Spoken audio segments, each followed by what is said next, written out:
Meu amigo, por essa você não esperava. Temos novidade em relação à venda da SAF do Vasco, um assunto que já estava meio deixado de lado, né? A gente já não escutava tanto falar numa possível venda da SAF, mas o vice-presidente jurídico do Vasco, Felipe Carregal, participou do Charla Podcast e trouxe novidades em relação a isso. Falou sobre Marinax, falou sobre Crefisa e confirmou que existem sim conversas para a venda da SAF vascaína. A gente vai falar sobre isso, a gente vai escutar aqui o vice-presidente jurídico do Vasco da Gama, mas também a gente vai falar de Campeonato Brasileiro, porque amanhã o Vasco enfrenta o Ceará em São Januário, buscando quebrar um tabu. Bom, vamos lá então? Depois da vinheta a gente começa aqui o nosso vídeo. Antes da vinheta, eu conto com você deixando o like, que é muito importante, e conto com você se inscrevendo aqui no canal. Se você está aqui no canal pela primeira vez, faça a sua inscrição. Todos os dias a gente fala sobre o nosso Vasco da Gama aqui de forma rápida, direta e gratuita. Você não tem que pagar nada por isso. A única coisa que eu te peço é a inscrição e o seu like. Tamo junto, vai rodar a vinheta e eu já tô voltando.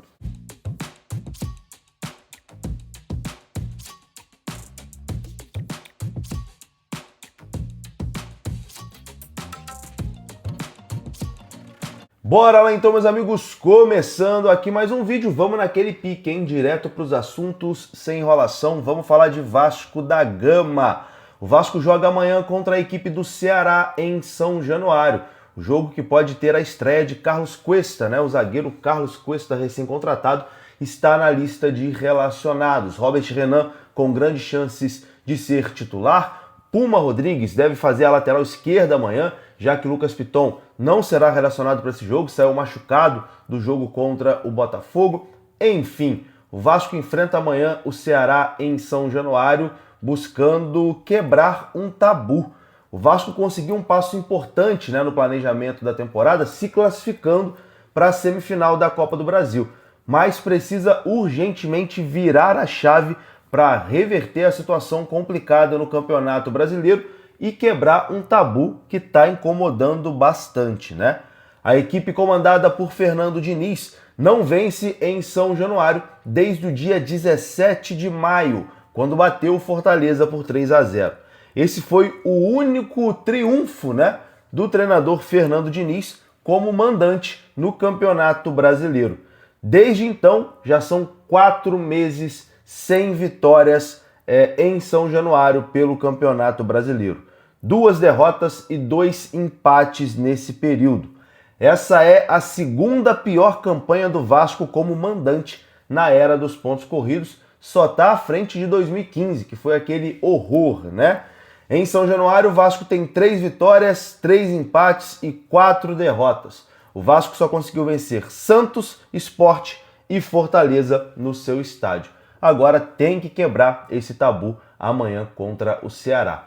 Eu tô confiante, tá? Eu tô confiante nessa partida. Inclusive, vou fazer a minha fezinha amanhã lá na BetSul, tá? Vou até trocar o boné, tirar o boné aqui do Consórcio Tradição, colocar o bonezinho da BetSul, que é a nossa parceira.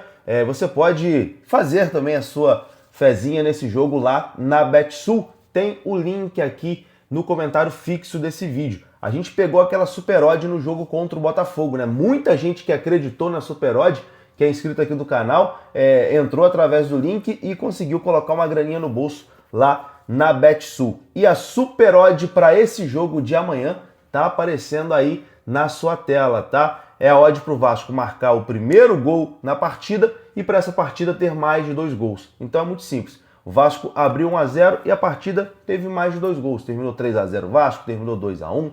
Enfim, essa é a super odd da BetSul para essa partida de amanhã contra o Ceará. O link para você pegar o bilhete pronto está aqui no comentário fixo. A BetSul é parceira aqui do canal Machão da Gama. Bom, vamos falar agora aqui de SAF, né? De uma possível venda da SAF do Vasco da Gama.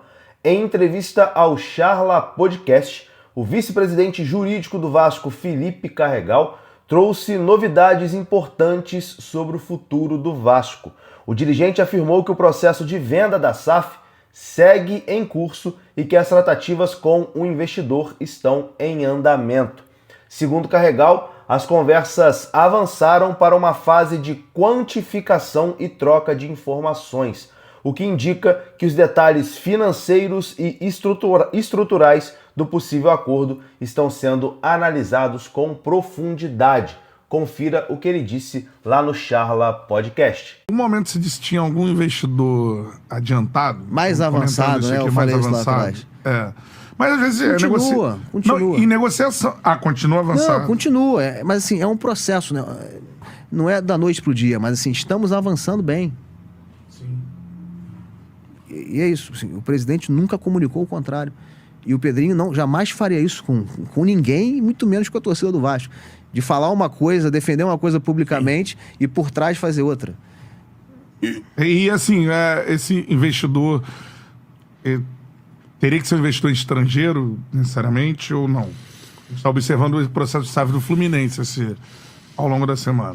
Sim, eu particularmente defendo assim, um investidor de fato estratégico. Não só eu não defendo um investidor financeiro para botar dinheiro, para tentar aumentar o ativo e depois passar para frente e o clube ficar passando de mão em mão. Assim, a gente busca um investidor estratégico, alguém que de fato venha para somar e potencializar e construir. É isso. E sem apego ao controle. Em relação a isso, o investidor, por exemplo, que adquiriu o Vasco, isso é uma dúvida que eu tenho. Você tem esse passivo com o nome da empresa EICAP, né? 777, barra EICAP. EICAP ali tem essa situação. Juridicamente, ele vai adquirir o Vasco e vai negociar também com essa empresa ou não é necessário? Como é que funciona esse trâmite e se isso dificulta ou não? Para mim, o melhor cenário, sim, seria um acordo. E vamos lá, assim, acho que eu escutei em algum lugar falando, a relação é muito difícil. Cara, assim, como em todo processo, as partes estão brigando, mas os advogados conversam. Estamos trabalhando para isso, assim, de forma muito... Assim, cara, porque aí, vamos lá, eu acho isso... Eu entendo Cara, eu entendo a aflição do torcedor. Cara, a torcida do Vasco é sofrida. Cara, eu super entendo. Eu também sou. Eu me coloco no mesmo lugar, só que aqui eu tenho que fazer um papel de torcedor e gestor, eu tenho que, né, tentar baixar um pouco a adrenalina, a ansiedade, porque, porra, eu estou o gestor nesse momento. Então, mas, cara, eu super entendo, super. Mas, cara, o Pedrinho, ele vem falando isso de forma reiterada. Eu estou falando isso aqui novamente, sempre falei. As pessoas aí, eu também acho que tem um pouco da política. Eu estou sentado aqui mentindo, sem parar. Desde do ano passado, o Pedrinho vai dar uma declaração. O Pedrinho termina aqui, eu ligo pro Pedrinho, Pedrinho, menti mais uma vez, não queremos vender. Porra, não faz sentido isso, entendeu? Se tivesse alguma intenção, a gente não ficaria comunicando isso. Que a gente está fazendo isso, cara. A gente contratou a G5. Sim, é porque a galera especialista fala assim, nisso. Não, eles estão falando que Só querem vender, gente, mas querem lá. assumir o controle, né? Enfim, sim. O controle foi consequência do que a gente teve que fazer. Tô dizendo que é dito, mas assim, bom pra... assumir o controle foi uma consequência do movimento que a gente foi obrigado a fazer por conta de um acionista que esfacelou. Assim, é um castelo de carta ali que desabou. Então a gente foi obrigado a fazer o movimento. Agora, tirei o cara. Vem cá, você entra aqui, vem cá. Cara, não é assim. Até porque a gente optou por entrar num processo de reestruturação no RJ. E entre a gente aqui, o investidor, ele vai esperar o desfecho da RJ. Carregal também confirmou, né, que o Vasco conversou sim com o grego Evangelos Marinax, mas a coisa deu uma esfriada, né? E sobre a Crefisa, ele negou, né? Disse que era boato da imprensa. Confira só. Chegou a conversar.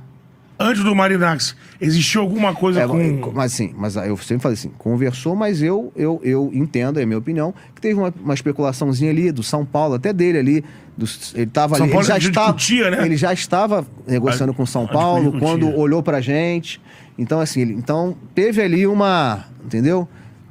Acho que não andou também lá no São Paulo.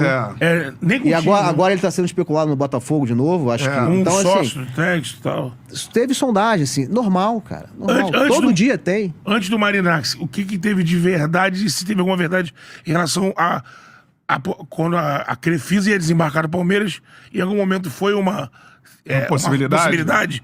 Sabendo que ela vai desembarcar no Palmeiras? Especulação.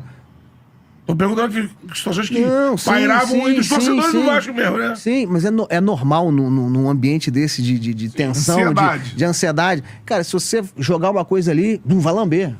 Entendeu? Você joga uma informação ali, cara, no dia seguinte já tá sendo reproduzido em todos os canais que você possa imaginar. Sem o nosso controle. Sem ter dado tempo da gente desmentir. Apesar do avanço nas conversas, o dirigente vascaíno deixou claro que não há proposta oficial na mesa neste momento. Ele garantiu que existe sim um investidor interessado, que está em contato constante com o Vasco e demonstrando disposição para chegar a um entendimento. Carregal reforçou que o processo é complexo e que exige cautela, mas reiterou que a negociação segue viva com este interessado. Vale ressaltar que o dirigente vascaíno preferiu não revelar o nome do possível investidor durante o bate-papo que aconteceu na última sexta-feira, dia 17. Confira só. Não passa pela gente ali da diretoria. A gente tem advisors especialistas nisso contratados justamente para tocar esse processo de M&A. É assim que funciona, não é a gente ali direto, entendeu? Quem são esses advisors do Vasco hoje? A gente tem a G5 pela parte financeira G5. e o Mudrovic pela parte jurídica. Então, assim, eles trabalham juntos para colocar, para fazer esse trabalho inicial de escutar, conversar, começar a trocar informação. Isso não passa pela gente, tá? De identificação. Mas é assim mesmo que tem que ser. Isso tem que ser um processo feito por especialistas. De identificação no início de quem são os potenciais investidores. Exatamente. No mundo. Tem identificação de potenciais investidores. É mão dupla. A gente identifica alguns, também é contactado por outros, entendeu? Essa é a construção. E aí, quando se torna algo avançado, em que pé está essa situação, assim? Tá na fase ali de análise ainda, de quantificação, assim, não tem a proposta famosa, proposta assinada, vinculante, Contrato não tem ainda. já. Mas isso é normal, a gente tá... a previsão é que se tem assembleia de credores, que é o ápice do processo de recuperação, outubro, novembro. Essa é a previsão. Então, isso seria necessário, até o próprio investidor, todo mundo vai esperar para saber o que vai sair dali. Ninguém vai chegar antes. Ninguém vai chegar antes disso. Essa assembleia de credores é dentro da RJ, É dentro da RJ, é a assembleia que se reúne todo mundo lá presencial e que se discute lá os termos do acordo para fechar o plano de recuperação, para aprovar o plano de recuperação. Isso é quase certo, essa aprovação? Olha, a gente está trabalhando muito para isso. Acho que tem tudo. A RJ está sendo conduzida de forma muito, muito, muito transparente, muito profissional. E, assim, a gente tem convicção de que esse acordo vai ser atingido. Então tá aí, foi o que disse o vice-presidente do Vasco. Eu vou ficando por aqui. Quero a sua opinião aqui nos comentários. Deixa aqui, tamo junto. Deixa o like também, se inscreva. Até a próxima. Fui!